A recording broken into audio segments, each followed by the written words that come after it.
The last night alive, on April 1, 2006, at 1:15 a.m., 27-year-old medical student Brian Shaffer walked into a bar in Columbus, Ohio.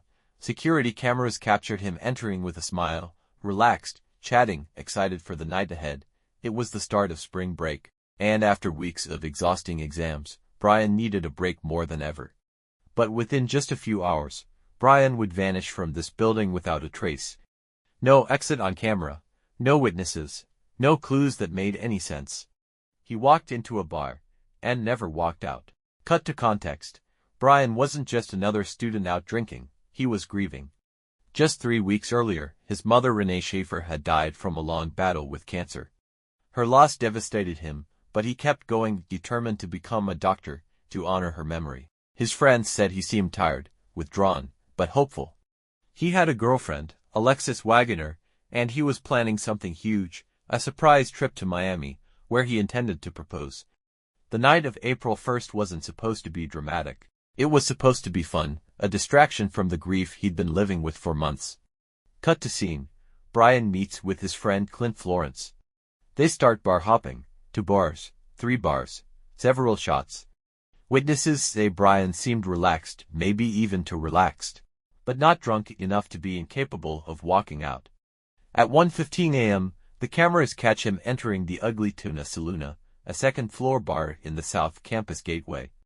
That's the last confirmed moment anyone ever saw him. Inside the Ugly Tuna. When Brian entered the Ugly Tuna Saloona at 1:15 a.m., the bar was packed. It was the start of spring break, students everywhere, music loud, drinks flowing. The bar's layout was simple, but deceptive. One main entrance with a security camera pointed straight at it.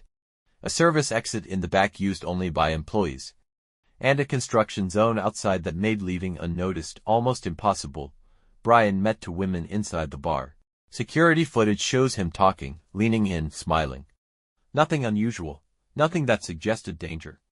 Then, at 1:55 a.m., just 5 minutes before last call, Brian stepped away from Clint and their friend Meredith. He said he was going to talk to someone, maybe to head home, maybe to get some air. And from that moment on, he vanished. Police later confirmed, not a single camera captured him leaving.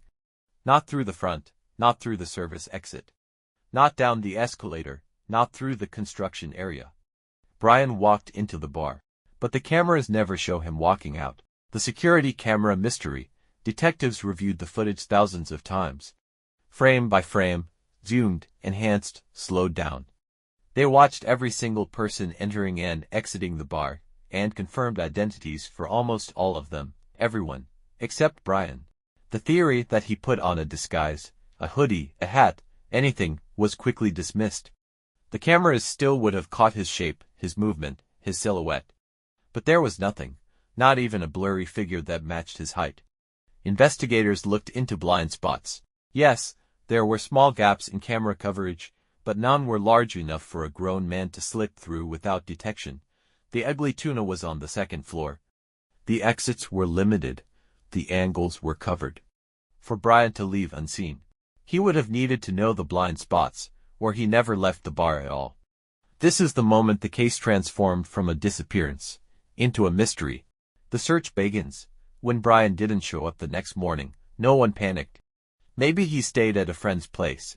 Maybe he slept off the night. But on Monday, when he missed a planned trip with his girlfriend Alexis, a romantic getaway he had organized himself, alarm bells rang loudly. Police mobilized quickly. Search teams combed the building. Every room, every hallway, every closet. Cadaver dogs were brought in. Nothing. Outside, helicopters with thermal cameras scanned rooftops and nearby buildings. Still nothing. Volunteers searched alleys, dumpsters, garages.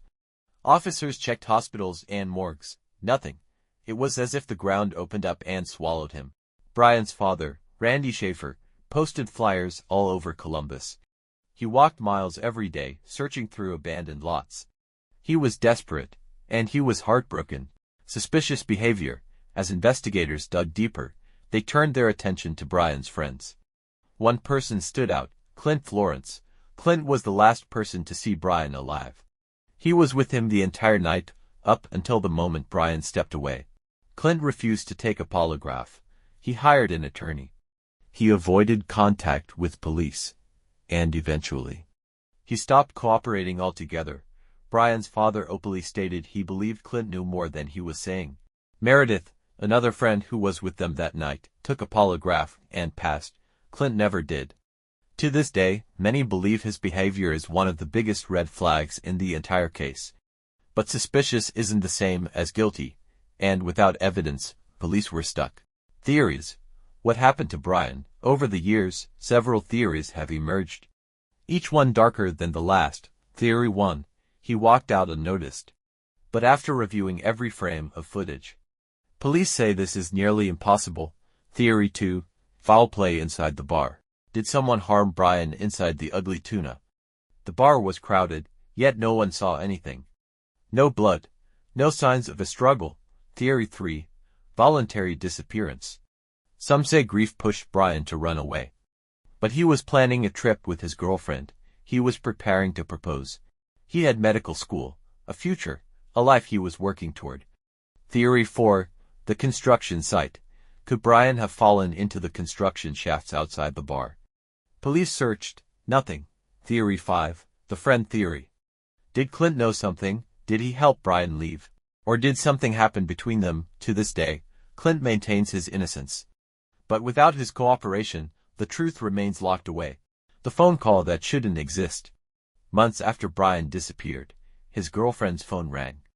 It was Brian's number. Alexis froze. She answered, but heard nothing, just silence. Phone records confirmed. The call did ping off a cell tower in Hilliard, Ohio.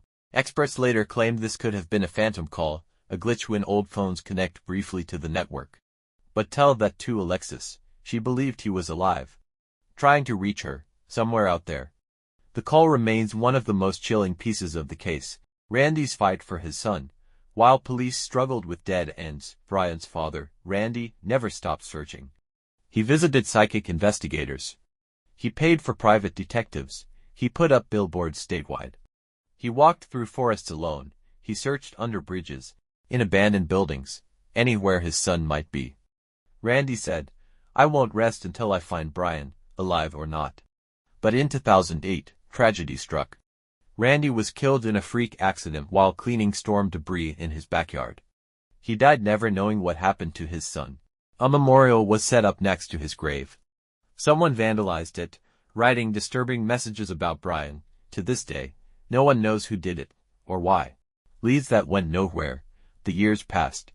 Tips came in, hundreds of them. Sightings in Texas. A homeless man in Tijuana who looked like Brian. A rumor he joined a band. A rumor he overdosed. A rumor he started a new life. Police investigated every promising lead. None were Brian. In 2020, a photo emerged of a man in Mexico who resembled him. The internet exploded with speculation, but the FBI conducted a facial analysis. It wasn't him. Every lead turned into dust. A mystery that refuses to die. Today, the disappearance of Brian Shaffer remains one of the most iconic unsolved mysteries in American history. There is no body, no evidence of foul play. No proof he left voluntarily, no exit footage, nothing. Brian vanished in a location where vanishing should have been impossible. Detectives say,